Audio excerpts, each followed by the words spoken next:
नासे रोग हरे सब पीड़ा, जपत निरंतर हनुमत बीरा। संकट ते हनुमान छुड़ावे, मन क्रम वचन ध्यान जो लावे।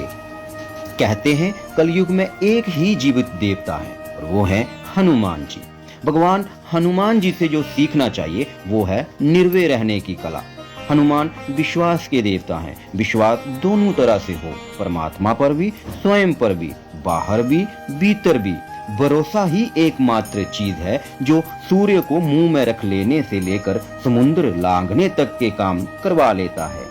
इंसान के जीवन में तीन ही भाव होते हैं, पहला हर्ष, दूसरा शोक और तीसरा भय। हर्ष यानी खुशी, शोक यानी दुख, भय का मतलब डर। डर ही सफलता के रास्ते की सबसे बड़ी रुकावट है। डर असफलता का भी होता है, सफलता को बरकरार रखने का भी। भय बाहरी भी होता है, भीतर का भी। डर कोई भी हो, ये हमें जिंदगी में आगे बढ़ने से रोकता है। भगवान हनुमान जी से सीखें कैसे अपने ऊपर डर को हावी होने से रोका जा सकता है। दूर से जो चीजें समस्या की तरह दिखती हैं, वो समाधान भी हो सकती हैं। इसलिए समस्या से डरे नहीं, उसे कैसे सुलझाया जा सकता है ये सोचें। डर को जीतने की कला में हनुमान निपुण हैं।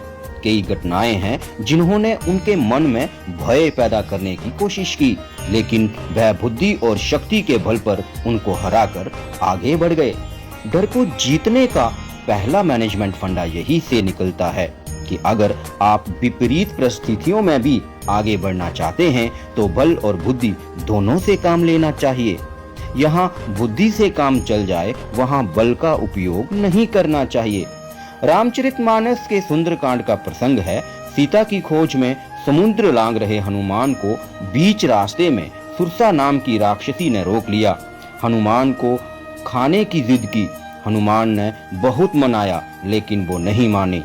वचन भी दे दिया, राम का काम करके आने दो, सीता का संदेश उनको सुना दूं, फिर खुद ही आपका आहार बनकर आ जाऊंगा। सुरसा फिर भी नहीं मानी। वह हनुमान को खाने के लिए अपना मुंह बड़ा करती गई। हनुमान उससे भी बड़े हो जाते। वो खाने की जिद पर अड़ी रही, लेकिन हनुमान पर कोई आक्रमण नहीं किया। ये बात हनुमान ने समझ ली कि मामला मुझे खाने का नहीं है, सिर्फ ईगो की समस्या है। तत्काल सुरसा के बड़े स्वरूप के आगे उन्होंने खुद को बहुत छोटा कर लिया। उसके मुंह में से घूमकर निकल आए। सुरसा खुश हो गई, आशीर्वाद दिया, लंका के लिए जाने दिया। यहाँ मामला ईगो के सेटिस्फैक्शन का हो, वहाँ बल नहीं बुद्धि का इस्तेमाल करना चाहिए। ये हनुमान ने सिखाया है। बड़े लक्ष्य को पाने के लिए अगर कहीं झुकना भी पड़े तो झुक जाइए। जय हो वीर बजरंगी, हर हर महादेव।